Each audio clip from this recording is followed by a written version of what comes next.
Garissa land yewe inakuwa kama semi arid, kwa joto ni mpaka upande mamiti mbele ya nyumba yako kupata shade.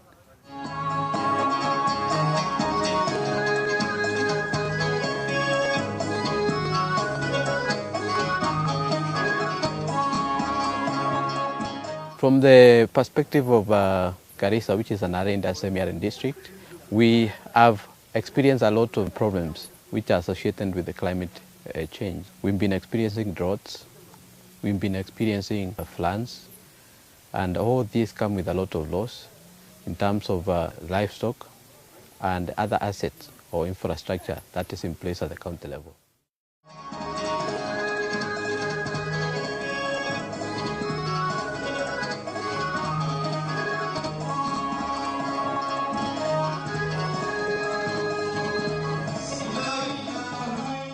Walikuwa pastoralist zamani, mifugo nyingi ilikuwa na umuhimu because by that time watu walikuwa wachache, mifugo ilikuwa chache, overgrazing haikukuweko, mifugo ilikuwa hata kama hakuna mvua ile nyazi ilimea wakati ile nyingine ndio ilikuweko. Sasa hiyo hakuna. So by that time kuwa na mifugo nyingi ilikuwa mzuri na ulikuwa unaheshimika katika jamii. But nowadays iko ukame nyingi, watu wamekuwa nyingi, so mifugo nyingi kuweka ni ngumu. Hakuna pale ya kulisha sasa.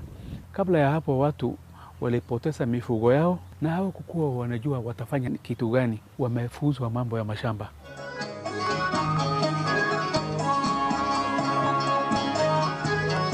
Huwezi kupata mtu bila mifugo.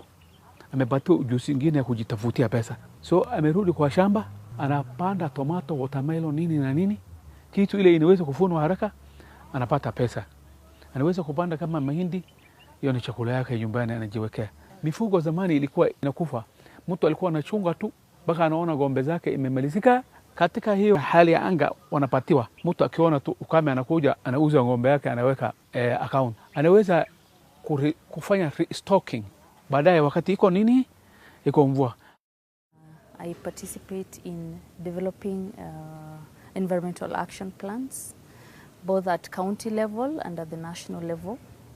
These environmental action plans are roadmaps or blueprints for environmental actions. With regards to climate change, the institution I work for has participated at depth in developing the National Climate Change Response Strategy, which is basically a first-line policy document detailing how the government plans or intends to respond to the threats and the opportunities of climate change.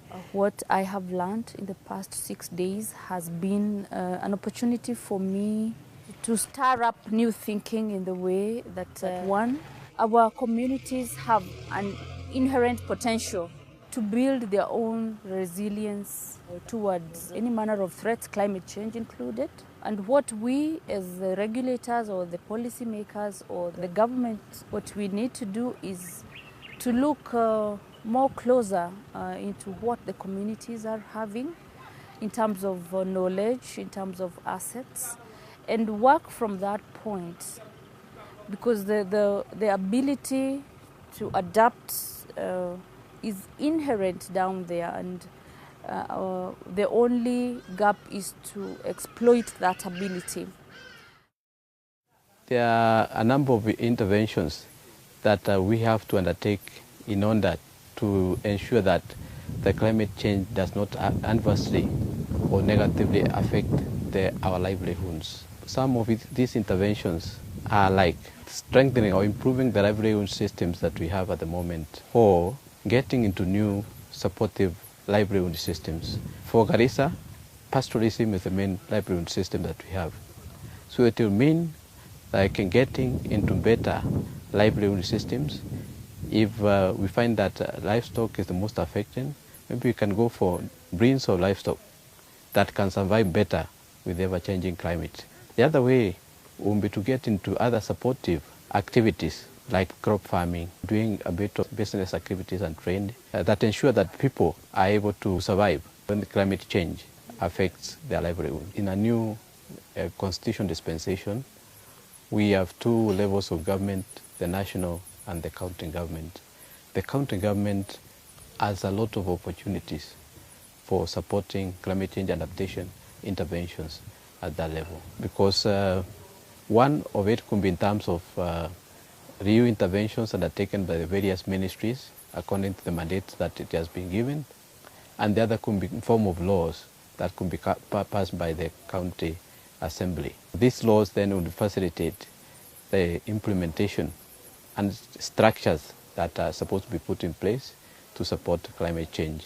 Through the Ministry of Planning, we are continuously doing community-based planning with the people. A participatory scenario planning is actually a form of community-based and participatory kind of planning process that which now really produces direct interventions that are going to support adaptive interventions at the community level. Because the advisories that are produced as a result of analyzing the weather situation or utilizing the weather information actually in direct touch on those areas that they need to be improved or those opportunities that are there and that people need to take advantage of.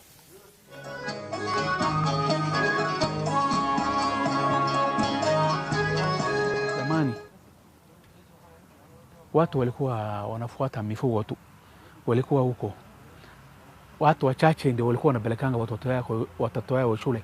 Siku hizi watoto wote at least 70-80% watoto wanaenda shule. Saa hii sisi tunajiitanga agropastoralist because tumeingia kwa farming na bandi tuko na mifugo. This intervention has been implemented by Help and Care in Garissa County, and it is in the process of implementation. And according to the experience that I got from it, I think it's an innovative way and a very good approach that which needs to be scaled up so that climate change does not really adversely affect the livelihoods of the people in Garissa County and perhaps other Arid areas and any other areas in Kenya. My wish is to influence planning processes so that this kind of interpretation of this data happens everywhere. So this model that is happening in Garissa can go across the country so that every farming community, whenever it is their time for planning, they are empowered so that we stop these major losses that we know our farmers suffer because of uninformed decision-making processes.